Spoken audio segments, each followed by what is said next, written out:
My name is William Earl Bassett. I did 50 years, 3 months, and 3 days in Stateville, Menard in Stateville. How long were you in solitary? About 5 or 6 years. When I first got off of death row, they put me on. They were scared to put me in population. They'd been messing over so much that they figured we were going to get out there and kill something, you know. And Stateville finally told them, said, hey, you got to turn them guys loose. You got to put them out in the population or Stateville.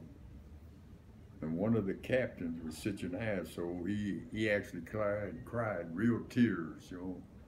He said, "Oh, Bassett said we got orders to turn you loose." When you went to solitary, you weren't necessarily charged with anything, and you never had a hearing before the adjustment committee. No, they just put me, Okay. when I came off of death row, they just put me in solitary, you know.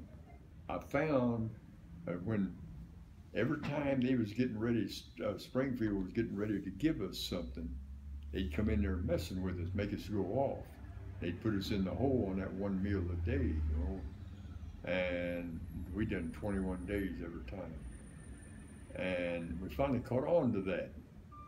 I'm laying there half asleep one day, and the captain, he's talking to the sergeant. He said, "Well, where would we put the TV at?" I said, "What? TV?" So he said, "Well, we put it over here, and this in between here. Move them down in the cell. They'd be where they could have, you know, see it." And after he left, I asked Sergeant King, I said, "Did I hear him right?" He said, "We going to TV?" He said, "Yeah." I said, "Man," so I told my rappies then, I said, "Look, they're going to come in here fucking with us, you know." I said, "They're going to try to get us to go off." I said, "Now, just play it off. Don't let them do it, you know. We're getting us a TV." And my rappy Billy, you know, he's real radical, you know. And I was proud of him, you know. When they went down there messing with him, he whistling, walking the floor, and man, that made him more mad than if we'd have went off, you know. So when you were released from solitary, were you released back into general population? Yeah, they put me out. They told me, they said, "You're going to work in the library, the law library."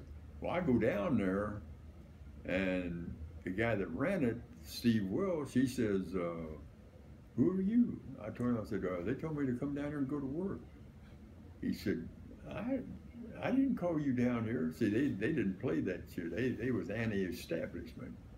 And they thought they was putting a plan in there or something, you know. And I told them what happened. I said, "Look," I said, "they just told me I just got off of death row. I'm trying to get a job." I said, "Just give me a chance. And if you don't like my performance, then you can fire me, you know." So he finally he told me, he said, "Well, I need a Xerox man." And I said, "Well, I'll try to handle it," which I did, you know. And he liked the way I worked and everything, and we became real close, you know. Other than that, how was your adjustment back into general population? Uh, it was kind of shaky to start with, but I finally adjusted, you know. I didn't know what was happening there to start with, you know. They'd be messing with you all the time. But I finally got straightened out after a while, you know. What was your most difficult part of adjusting back into general population? Oh, I guess communicating with the guys, you know, because I was in isolation so much, you didn't have a chance to talk to anybody. And everybody there, you know, everybody knew me, but I didn't know them, just when I seen them, you know. When you got out, and when you got out of the penitentiary, what was the biggest adjustment that you had to make getting out of solitary as compared to getting out of the penitentiary? Oh, shoot, when I got out of the joint, they just give me $18 and told me to catch the Pace bus out front to the train station, get on the train, go to Chicago, to St. Leonard's.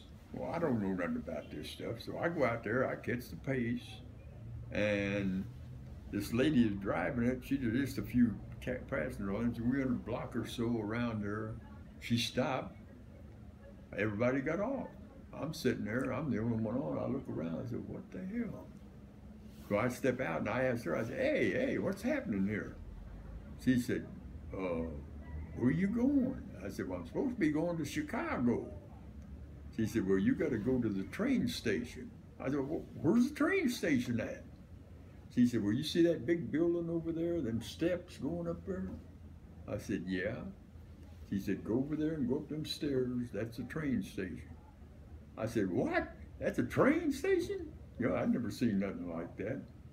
And she said, yeah, that's it. So I go over there, go up there, and I see a conductor out there on the track, by the tracks. I asked him. He didn't know what was happening. But he said, well, I'm going to give you a deduction because of your age and this and that, take you this here or there. So I said, okay. But once we get on the train, this lady sitting next to me and her husband, we got to talking. And I said, man, I'm supposed to be going to this place in Chicago. I don't know nothing about it. And I don't know how to get there, what to do or nothing. I finally just come out and told her, I said, look, I just did 50 plus years in the joint. I said, I'm lost out here. I said, I don't know what's happening. And she got on her phone and started making some phone calls. And finally she said, well, she said, you just sit back and relax. I'm going to handle this for you. And she gave me $10. I said, what's this? She said, that's all right. I said, you're going to need that. I said, well, hey, I appreciate it, you know. And we get to Chicago. She said, just follow us. But we go down this way, about a block, and she thumbs down a taxi driver and asked him if he knew where St. Leonard's at. I said, yeah, I know where it's at. And he said, $25. I said, damn. And she said, well, give me that 10 and 5, and you added on to it. And that got me down there. But if she had to give me that 10, I wouldn't have had enough money to got there, you know. And he charged me $25, and I don't think we went over a block and a half, didn't seem like, you know. But he took me right up to the front door. And once I got there, they signed me in and everything. Then Brian and my attorney, Brett Borinsky, he was there. And I hadn't seen Brian, or you know, I know him as Mousy. I hadn't seen him since he was 17 years old. And I asked my attorney, I said, well, where's Mousy at? Mousy down on the floor doing something. He said, well, I am Mousy. I said, what? I looked at him, you know, he's in his 50s now, you know. And we got to talking, you know. I said, man, I never recognized him, Mousy.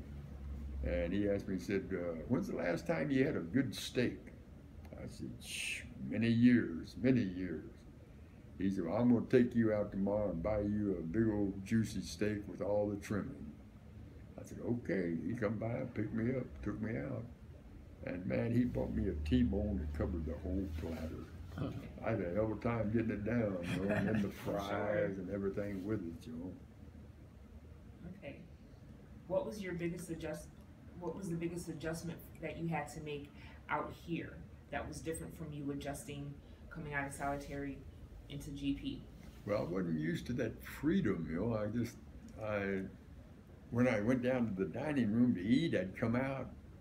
I'm standing out there on the walk. I'm just looking up at the sky, you know. I'm lost, you know. I said, man, it's sure, you know, you seen stars here. You didn't see them in prison. Yeah. I see the star and the moon and all that stuff. And I finally got into it, but I was kind of lost when I first got out there. I'd eat, then I'd walk around the place, you know. I said, yeah, I'm walking the food off, you know, this and that. And then I finally got into it to where I'd walk around the block and all that type of stuff, you know. Walk down to the corner store or whatever. And they took me out there to get my Social Security thing. The guy said, well, where did you work at? I said, well, I worked in the oil fields years ago, but that was back in the 50s, you know. He looked, he looked and he said, well, I ain't got nothing on you. So I finally just come out and told him, I said, look, I just done 50 plus in the joint, you know. I said, I ain't got nothing out here. I'm living homeless like, you know. He, oh, okay, I understand now. I understand. He said, give me them papers. He took the papers, he's gone about 20 minutes. Come back, he said, you got it all. You got it, you know. Got me any, I got 700 and a few dollars, you know, on money. When you got out of solitary, and then again when you got out of the penitentiary, how hard was it for you to be around people? Well, I wasn't used to being around them. It kind of, you know, I shied away from most of them because most of them, all they wanted is what they could get out of you anyway, you know. So having guys at St. Leonard's that you were locked up with, was helpful to you in your adjustment? Oh yeah, everybody was right there for me, man. They treated me real good. They said, Earl, if you got any problems, bring them to us. You know, said we'll work it out. We'll help you in any way we can. You know? And I appreciated that. I'm peaceful now. When I first come into St. Leonard's, I didn't like that because it was a public bathroom, public shower, and all that, and you know, no privacy. And once I got over to St. Andrew's Court, got my own apartment. It's private, you know. I can deadlock my door and do whatever I want. I got a stove, an ice box, and a freezer, a bathroom, and a shower. You know, it's just me who uses it, you know. It's lovely. I mean, get up in the morning, jump right in the shower every day. Makes a hell of a difference. Yeah, yes it does.